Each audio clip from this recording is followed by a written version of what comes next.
ಮುಂಬಯಿಯ ವರ್ಲಿಯಲ್ಲಿ ನಡೆದ ಬಿಜೆಪಿ ಪಕ್ಷದವರ ರ್ಯಾಲಿಯಿಂದ ಆದ ಟ್ರಾಫಿಕ್ ಜಾಮ್ನಿಂದ ಕೆರಳಿದ ಮಹಿಳೆಯೊಬ್ಬರು ಮಂತ್ರಿ ಮತ್ತು ಪೊಲೀಸರಿಗೆ ಹೊರಡಿ ಈಗ ಎಂಬ ವಿಡಿಯೋ ವೈರಲ್ ಆಗಿದೆ. ಮಹಾರಾಷ್ಟ್ರದ ಜಲಸಂಪನ್ಮೂಲ ಮಂತ್ರಿ ಗಿರೀಶ್ ಮಹಾಜನ್ ಮತ್ತು ಪೊಲೀಸ್ ಅಧಿಕಾರಿಗಳು ಮಹಿಳೆಯ ಸಿಟ್ಟಿಗೆ ಒಳಗಾದವರು.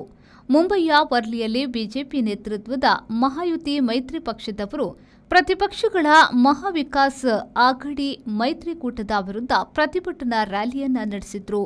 ಮಹಿಳಾ ಮೀಸಲಾತಿಯ ವಿರುದ್ಧ ಕಾಂಗ್ರೆಸ್ ಸಂಚು ಎಂದು ಘೋಷಣೆ ಜೋರಾಗಿತ್ತು. ಟ್ರಾಫಿಕ್ನಲ್ಲಿ ಸಾಕಷ್ಟು ಮಂದಿ ತಮ್ಮ ವಾಹನಗಳಲ್ಲಿ ಕುಳಿತು ತತ್ತರಿಸಿದ್ರು. ಹೀಗೆ ಹೈರಾಣಾದ ಮಹಿಳೆಯೊಬ್ಬರು ಸಿಟ್ಟಿನಿಂದ ಎದ್ದು ಬಂದು ಮಂತ್ರಿ ಗಿರೀಶ್ ಮಹಾಜನ್ ಹಾಗೂ ಪೊಲೀಸ್ ಅಧಿಕಾರಿಗಳಿಗೆ ಇನ್ನು ಹೊರಡಿ ಎಂದು ಜೋರು ಮಾಡಿದ್ರು. ಈ ವಿಡಿಯೋ ಸಾಮಾಜಿಕ ಜಾಲತಾಣದಲ್ಲಿ ವೈರಲ್ ಆಗಿದೆ. ವರ್ಲಿಯ ಜಾಂಬೂರಿ ಮೈದಾನದಿಂದ ಡೋಮ್ ತನಕ ರ್ಯಾಲಿ ನಡೆಯಿತು. ಮಹಿಳೆ ಮಂತ್ರಿ ಹಾಗೂ ಪೊಲೀಸ್ ಅಧಿಕಾರಿಗೆ ನೇರವಾಗಿ ಗೆಟ್ ಔಟ್ ಆಫ್ ಹಿಯರ್ ಎಂದು ಗದರಿಸಿ ಹೇಳಿದ್ದಾರೆ. ಇಲ್ಲಿ ಸಾವಿರಾರು ಮಂದಿ ಹೋಗಲಾಗದೆ ಒದ್ದಾಡುತ್ತಿದ್ದಾರೆ. ಆ ಕಡೆ ಬರಿದಾದ ಮೈದಾನ ಇದೆ, ಹೋಗಿ ಆ ಕಡೆ ಇದ್ರು. ಪೊಲೀಸ್ ಅಧಿಕಾರಿ ಮಧ್ಯ ಪ್ರವೇಶಿಸಿದಾಗ ಅವರಿಗೂ ಮಹಿಳೆ ಅದನ್ನೇ ಗಟ್ಟಿಸಿ ಹೇಳಿದ್ರು.